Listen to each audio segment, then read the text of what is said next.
should we care about fuzzy sweater wearing professors from Canada, of all places? Well, he might be back. Dr. Jordan Peterson.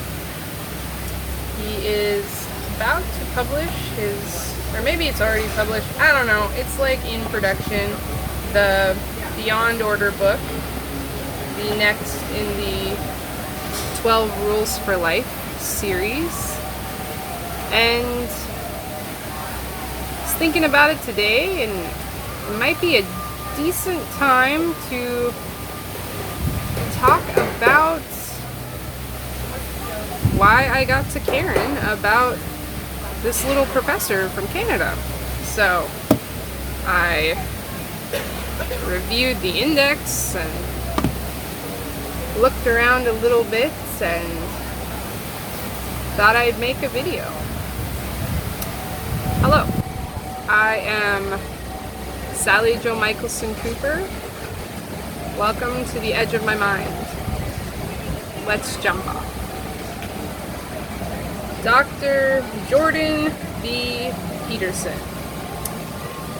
That one guy.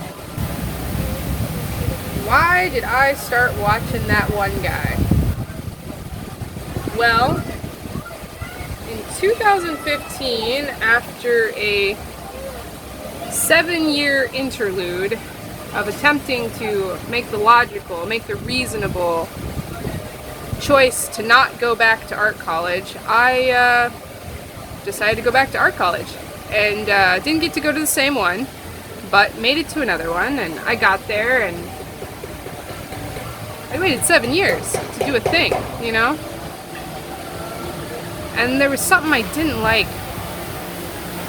And I didn't really understand what it was. I just knew I didn't like it. It's just kind of sometimes subtle, sometimes not so subtle rebuke of the beautiful, rebuke of the symmetrical, rebuke of history, rebuke of magnificence. I didn't understand why I hated it. I didn't understand why so many professors seem to have back-closeted handshook on rejecting Western society and the glory of the academy. And I understood pieces of it. I thought, well, you don't want to be stifled, but you still need to learn skill.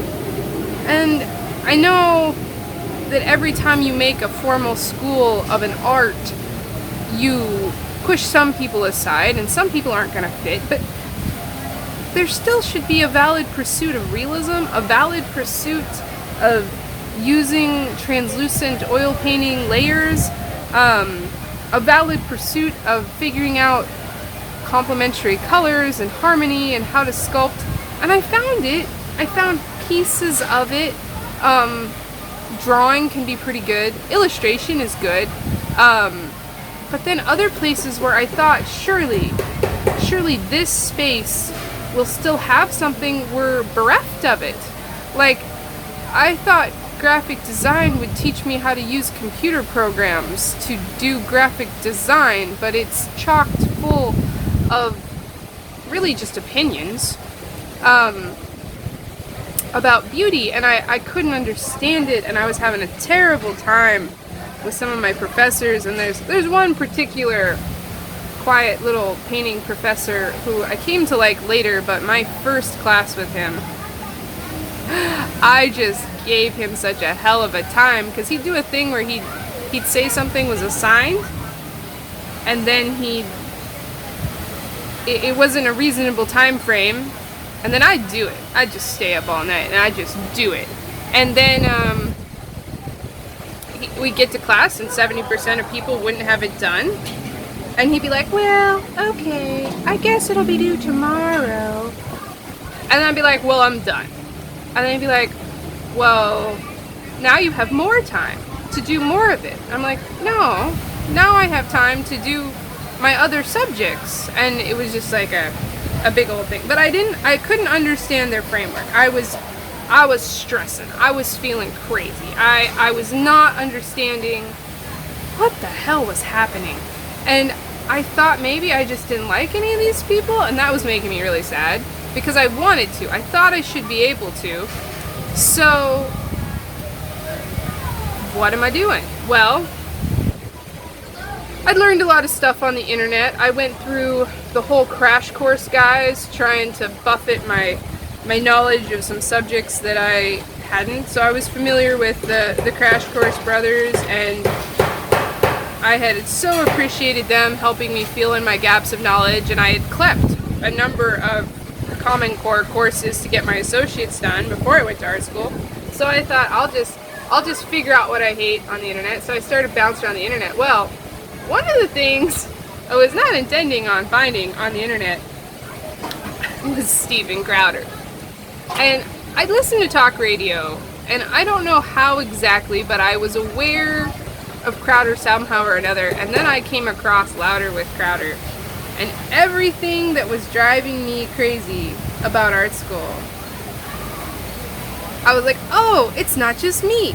But like, Crowder just talks about it. Crowder doesn't necessarily have a solution for a person in art school. You know, Crowder just is... Yeah, thank you.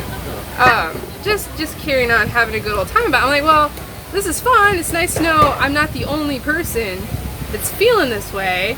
And then kind of Milo was happening at the same time. And if you were in college while Milo was happening, as somebody who even just understands the conservative frame, you don't have to be a conservative to appreciate it, but if you were in college while Milo was happening and you understood the conservative frame at any measure, oh wow, it was so fun. It was so fun. It was such a relief because all day, every day, you're sucking it up feeling crazy and you can't quite pin down why. Well, anyway, I can't pin down why I'm feeling crazy. I'm watching Crowder every Thursday because, my God, it's just such a relief. And like, I had just come from a Department of Defense job, and then prior to that, the Guard, and before that, active duty. So just like, I was having a hard time adjusting to the cultural differences of college. And then I'm watching Crowder, and this Dr. Peterson guy comes on.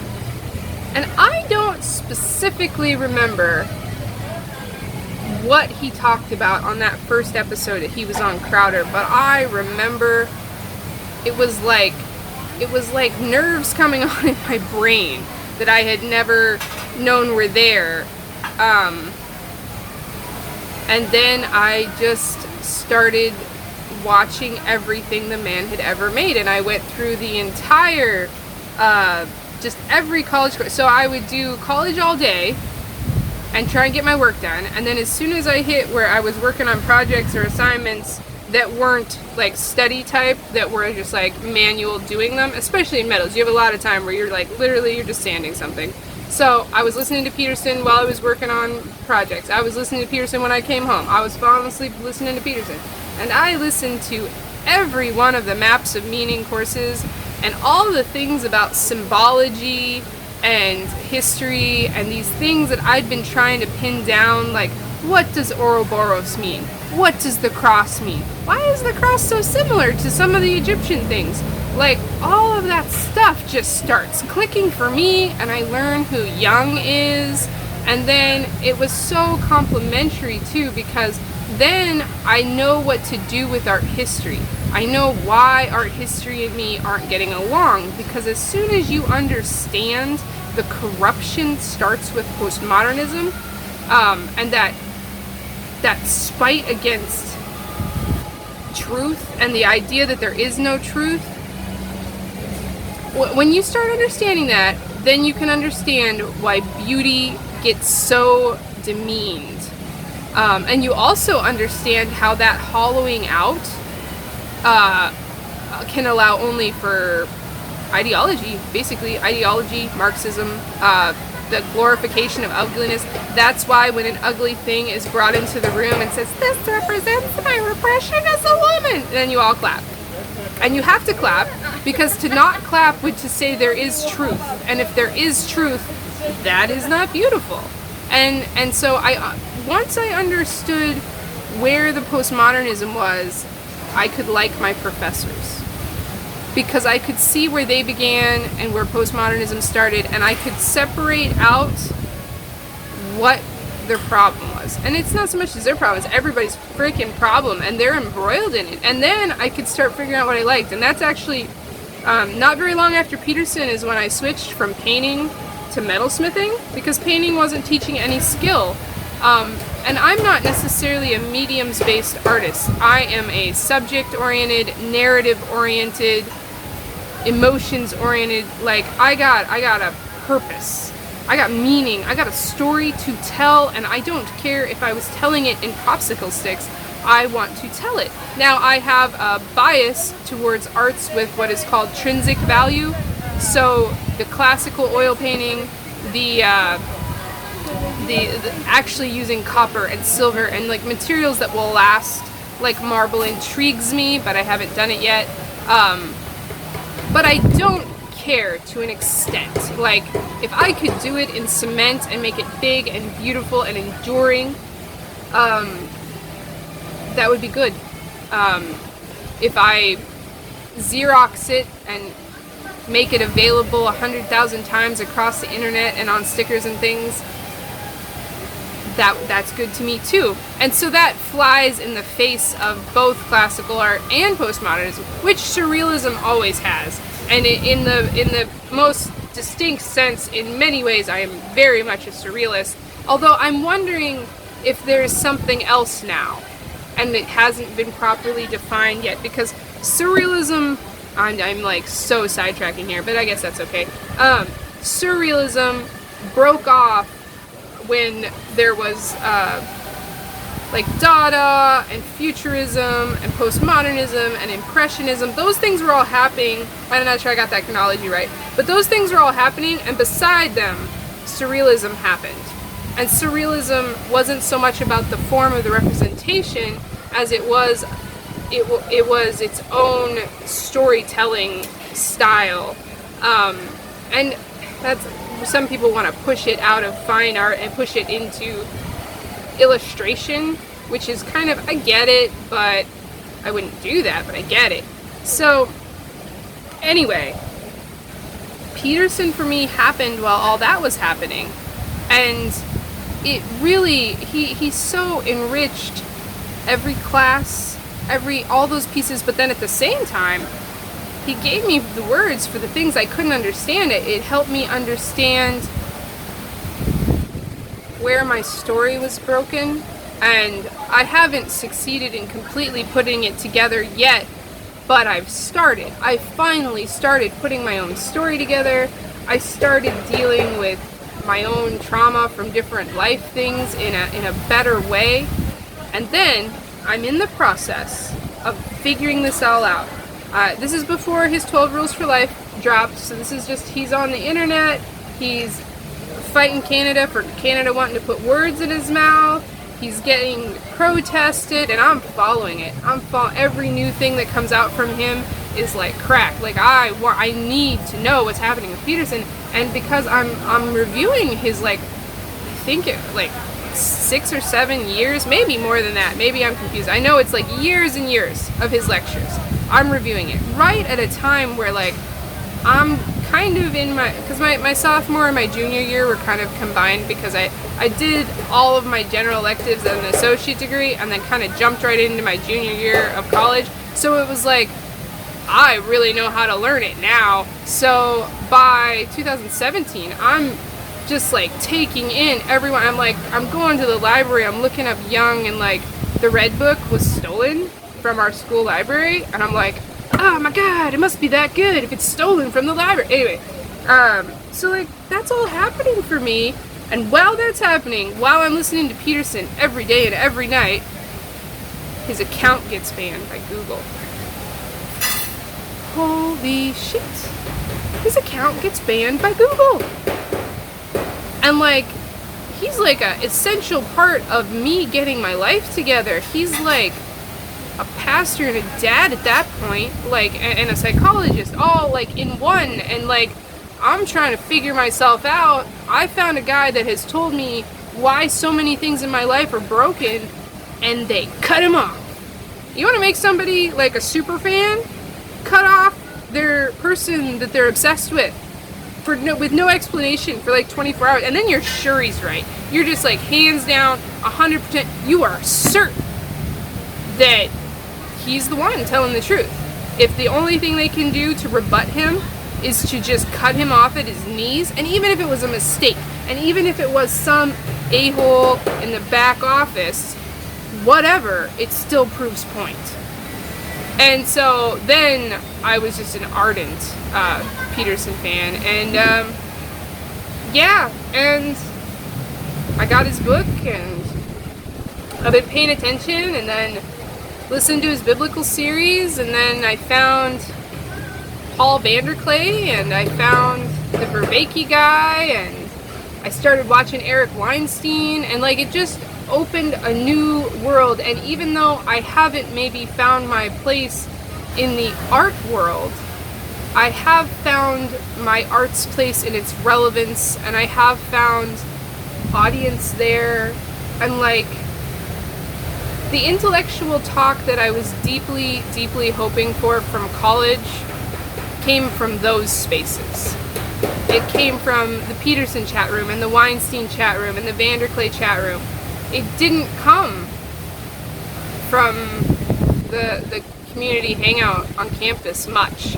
I did find a few people now and again, but the chaff and the uselessness that is politics has so corroded those spaces that they are hollow of truth and meaning, and they are, I want to say antithesis, but I think it's something more. They are nemesis of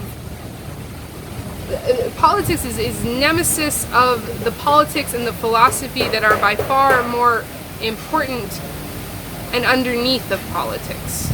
I think politics is, I've resisted even bringing up much of names that will ring political bells, because I think operating on a philosophical layer, on a psychological layer, even on a religious layer, is more useful. I think all of the politics is just chaff in the wind compared to them. But it's a chaff that is blown in under the door, and it's on our feet when we go to bed. And so you kind of can't completely avoid it. I'll try to stick to talking about it through people and through ideas. But anyway, I'm excited that he's back on the scene. I probably will pre-order the book, because that's just how serious I am. I fantasize about having enough money to buy his books in numerous duplicates and leave them places where people in my life could interact with them, but I'm not quite that well funded yet.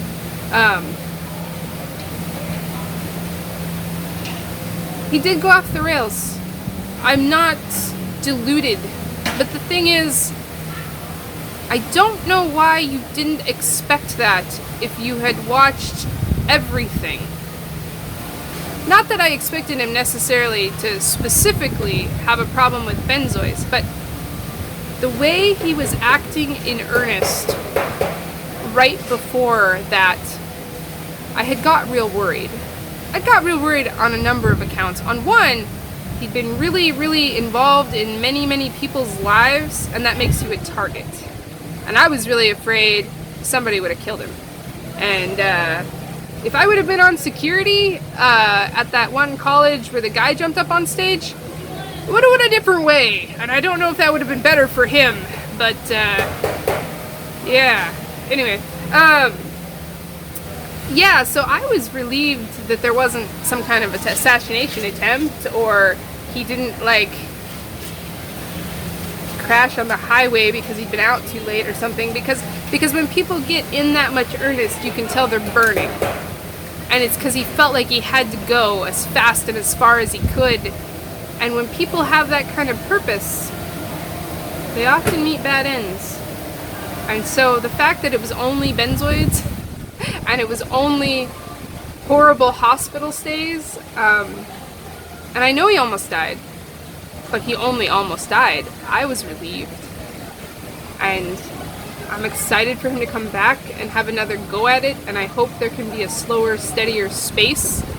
And I hope the people who were holding him up as some kind of a hero father and had their hearts broke, I hope that can end for them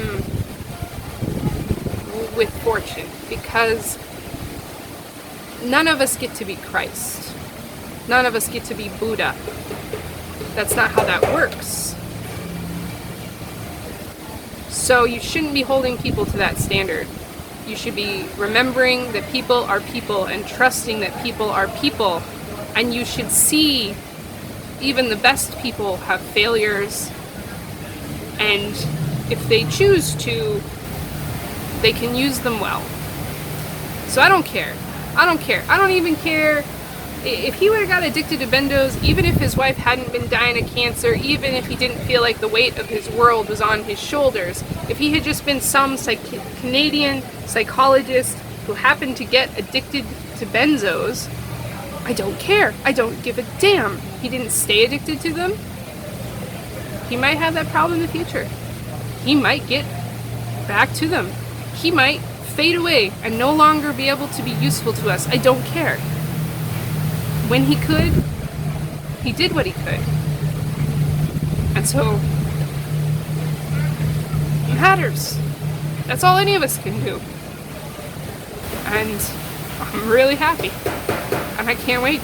I can't wait to get that black book to put with this white book and have that balance. And I hope that he can have that intersection in the fringe nexus, and we continue to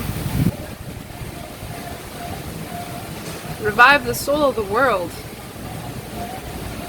And that's my spiel about Peterson. That's why he matters to me. That's why I'm excited about his book. And it will be reflected in my art, not directly. And I'm working on the Phoenix series. I've got some painting done on one of them. They're kind of slow and steady, dealing with other factors. I wish it were faster. I should be able to get it done before 2020 is over.